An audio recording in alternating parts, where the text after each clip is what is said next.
Assalamualaikum, kita bertemu lagi PDPR pada mata pelajaran Akhlak dan Tasawuf. Akhlak dan Tasawuf.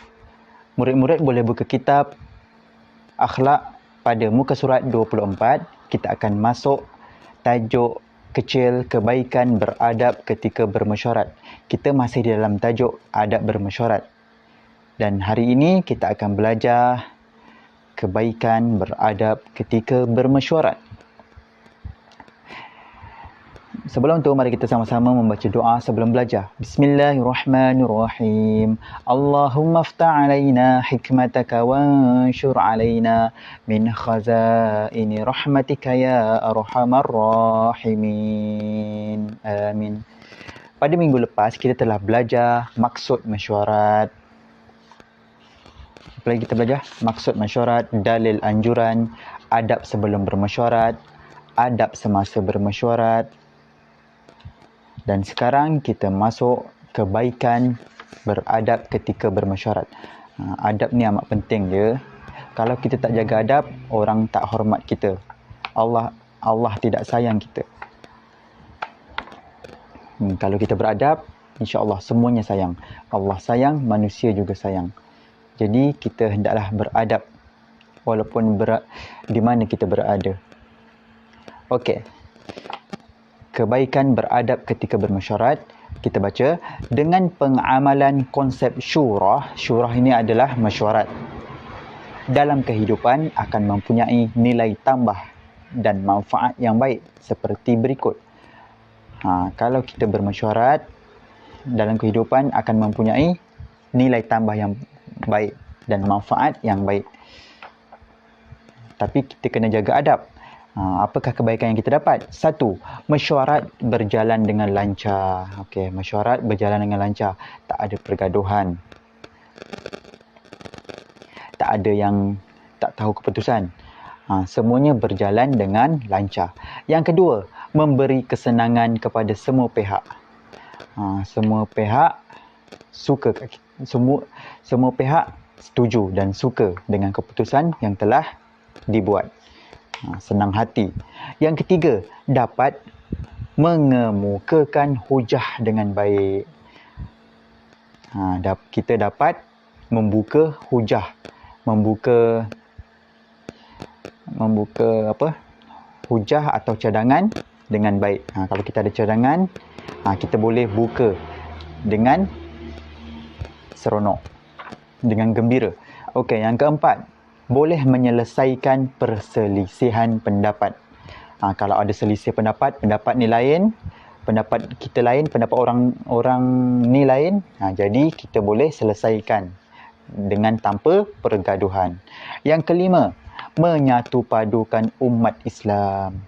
Kalau kita beradab dalam mesyuarat, kita akan boleh menyatu padukan umat Islam supaya lebih kuat dan tidak ada pergaduhan.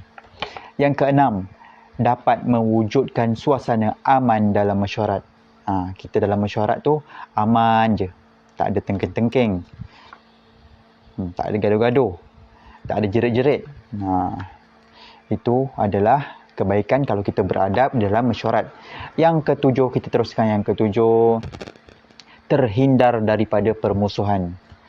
Selepas mesyuarat tu, kita akan baik je semua. Tak ada yang bermusuhan. Ini tak, kalau kita tidak beradab dalam mesyuarat, nanti dah keluar daripada mesyuarat, kita akan bermusuhan. Kita tak suka dia sampailah panjang tempohnya. Okey. Kita teruskan yang ke-8. Hasil keputusan dibuat adalah dengan sebulat suara. Nanti last mesyuarat ada keputusan. Jadi keputusan tu semua setuju. Tak ada pun yang bangkang. Jadi kita sebulat suara. Kalau kita menjaga adab ketika bermesyuarat. Kita pergi pada muka surat 25. Kita sambung yang ke-9. Menghindarkan sifat mazmumah dan tidak menimbulkan sebarang fitnah. Mazmumah ni ialah niat yang jahat. Menghindarkan sifat mazmumah. Mazmumah lawannya mahmudah. Mahmudah ni perkara yang baik, niat yang baik.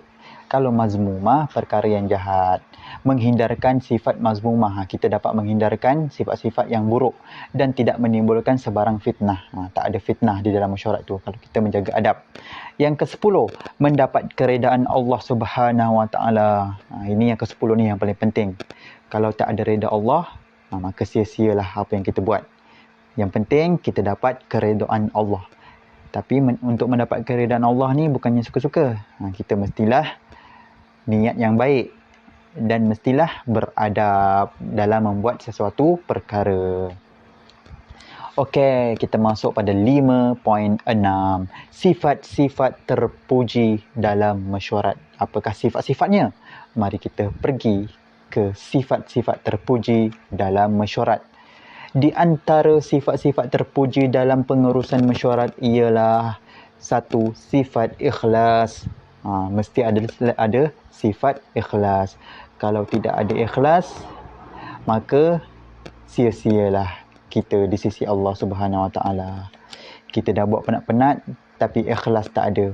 Seperti menaiki tangga di atas bukit tetapi kunci tertinggal. Kunci itu umpama ikhlas. Tak ada ikhlas, pintu tidak terbuka. Jadi kita kena ada ikhlas. Hadir mesyuarat kerana Allah Subhanahu Wa Taala, bukan kerana tujuan lain. Kita niatkan kita hadir mesyuarat tu dengan niat kerana Allah Subhanahu Wa Taala. Apa-apa pun kita buat perkara yang baik, kita mesti niatkan kerana Allah, bukan kerana untuk mendapat pujian manusia, bukan kerana untuk kaya. Kita buat sesuatu perkara itu adalah untuk Allah, untuk kerana Allah.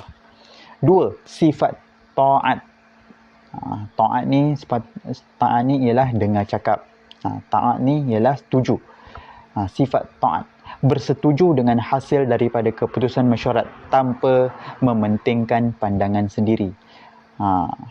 Kita mesti taat pada keputusan yang akhir. Walaupun kita ada pendapat lain, kalau kita dah mesyuarat tu, maksudnya semua orang sebulat suara. Yang ketiga, sifat takut. Kita mesti ada sifat takut. Iaitu takut kepada siapa? Sifat takut hanya kepada Allah Subhanahu Wa Taala. Kita takut kepada Allah Subhanahu Wa Taala. Jadi kita kena hindarkan segala perkara maksiat. Jadi itu saja pembelajaran hari ini. Cikgu nak tugasan kamu ialah membuat buku BLA, buku latihan, pada tajuk adab bermesyuarat. Itu saja pada hari ini. Semoga anak-anak dapat mendengar video ini sampai habis, dari mula sampai habis, dan membuat tugasan yang cikgu beri. Assalamualaikum warahmatullahi taala wabarakatuh.